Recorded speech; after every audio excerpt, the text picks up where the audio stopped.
এখন থেকে আপনার প্রিয় সিরিয়ালগুলো ফ্রিতে দেখুন এক্সক্লুসিভলি শুধুমাত্র সান নেক্সটে। এখনই অ্যাপ ডাউনলোড করুন। ঋষভের বিশেষ বন্ধু ঝুম দিদি।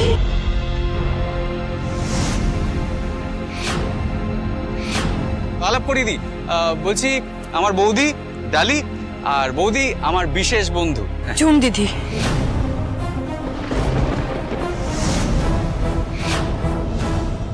ঝুম দিদি না মানে তোমরা একে অপরকে চেনো?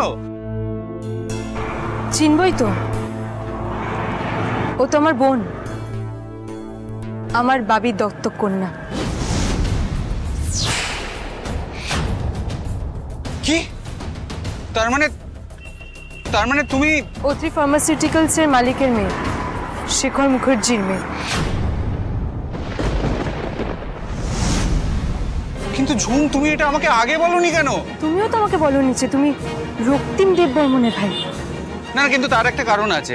ঝুম দেখো, তোমার বাবার নাম কি, তুমি কোন পরিবার থেকে আসছো, I am not interested in that at all. মানে আমার কিছু যায় আসে না, আর পরেও যাবে আসবে না।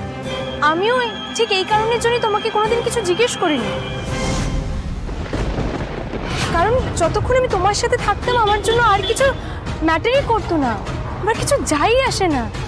ভুল, তোমরা না জেনে অনেক বড় ভুল করে ফেলেছো।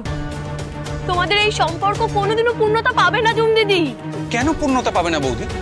মানে শুধুমাত্র আমাদের দুই পরিবারের একটা তিক্ত ইতিহাস হয়েছে সেই জন্য? হ্যাঁ ঋষভ, সেটাই। তোমরা কেন বুঝতে পারছো না? তোমাদের এই সম্পর্ক কেউ কোনোদিনও মেনে নেবে না। কেন মেনে নেবে না? নিশ্চয়ই মেনে নেবে।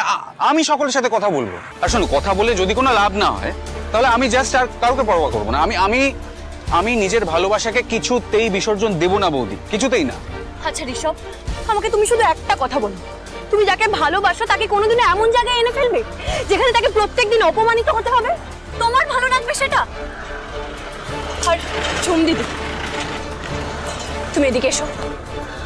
আচ্ছা, তুমি যে কাউকে ভালোবাসো, কারোর সাথে তোমার বিয়ে ঠিক হয়েছে, সেটা তো আমাকে ভালোভাবে একবারও জানাইনি।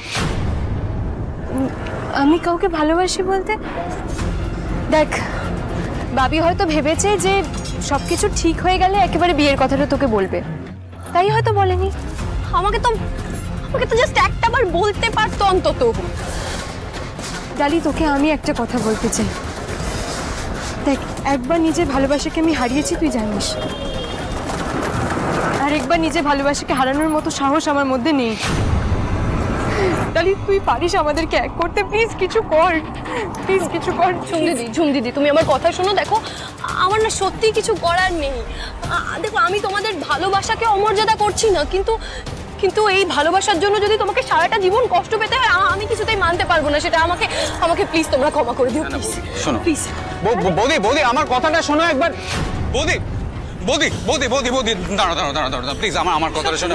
না শোনো, আমি তোমার সামনে হাত জোড়ো করছি, প্লিজ আমাকে হেল্প করো। এইভাবে মুখ ফিরিয়ে নিও না, প্লিজ। দেখো তুমি আমাকে হেল্প করতে পারো, প্লিজ। আমি এসব তুমি কেন বুঝতে পারছো না? তুমি আগুন নিয়ে খেলা করছো। এর পরিণতি যে কতটা ভয়ঙ্কর হতে পারে তোমার কোনো ধারণা নেই। তুমি আমাকে বলেছিলে ভালোবাসার মানুষকে খুব ভাগ্য করে পাওয়া যায় বৌদি, আর আজ যখন আমি আমার সমস্ত মনের কথা আমার ভালোবাসার মানুষকে জানিয়েছি, আমি যখন তাকে নিজের জীবনে আনতে চাইছি, তার সাথে থাকতে চাইছি, তুমি মুখ ফিরিয়ে নিচ্ছ। না এটা করো না, প্লিজ। দেখো, শুধুমাত্র তুমিই পারবে আমাকে আর ঝুমকে এক করতে। প্লিজ কিছু একটা করো, প্লিজ। আচ্ছা বেশ, আমি কথা বলবো, কিন্তু তোমার দাদা আর দিদিভাই যদি মেনে না নেয়, তাহলে না আমার সত্যি কিছু করার থাকবে না।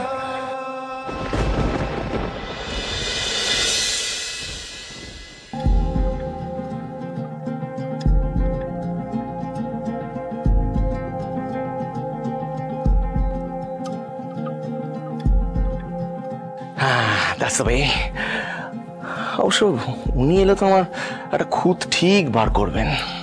কি নিজেকে যে কি ভাবেন আমি কিছুতেই বুঝতে পারি না। লা লা লা লা লা লা লা লা। কি রে বাবা, এ তো এদিকে তাকাচ্ছেই না। এত কষ্ট করে খাটটা সাজালাম। ডালি, বলছিলাম যে এদিকে আসুন। এই বলছিলাম যে শ্রেয়া আজ থেকে অমৃতার ঘরে থাকবে। কেন? কেন মানে কি? কেন মানে এটা কি? ওর ইচ্ছা হয়েছে, ইচ্ছা হতে পারে না মানুষের, তাই থাকছে, গিয়ে খেলা করবে দুজনে। বলছিলাম যে এই এই দেখুন এদিকে, এই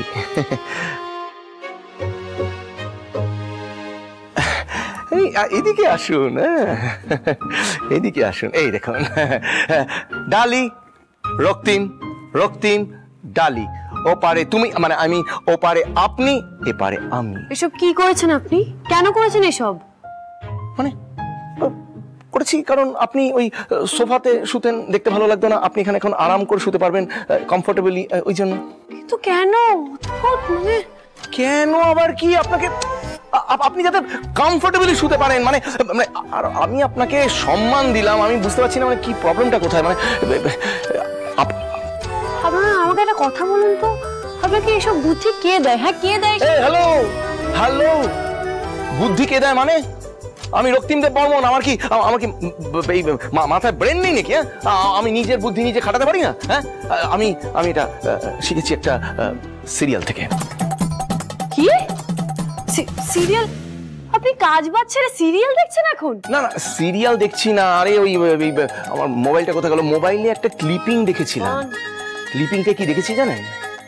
একটা দজ্জাল জেদি বউ তার স্বামীর সাথে থাকতে চায় না, এইবারে স্বামী এই ফর্মুলাটা লাগায়।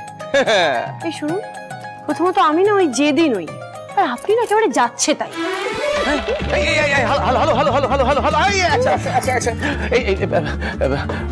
মানে আপনি এরকম ভাবে রিয়াক্ট করছেন কেন বলুন তো? আমি তো আপনার সাথে ভালো করে কথা বলছি, আপনি এভাবে রিয়াক্ট করছেন। আপনার ভালোর জন্য তো আমি এই কথাগুলো বললাম আপনাকে। আপনি সত্যি আমার জন্য কিছু করতে চান তো? চান তো? তাহলে আমার একটা কথা রাখবেন প্লিজ। হ্যাঁ বলুন না। আসলে রক্তিম বাবু, আপনার ভাই মানে ঋষভ একটা মেয়েকে না ভালোবাসে, আর আর সাথেই বিয়ে করতে চায়। আর এটা না মানে আপনি পারেন এই বাড়ির সবাইকে রাজি করাতে, কিন্তু তার আগে রক্তিম বাবু আপনাকে রাজি হতে হবে। হ্যাঁ, ওই শয়তানটা প্রেম করছে আর আমাকে বলেনি? কি বলছিলাম যে আপনি তাকে চেনেন, মানে যার সাথে প্রেম করছে তাকে চেনেন? হ্যাঁ হ্যাঁ, আসলে রক্তিম বাবু, সে মেয়েটা কে? আমার দিদি, শেখর মুখার্জির মেয়ে, ঝুম মুখার্জি।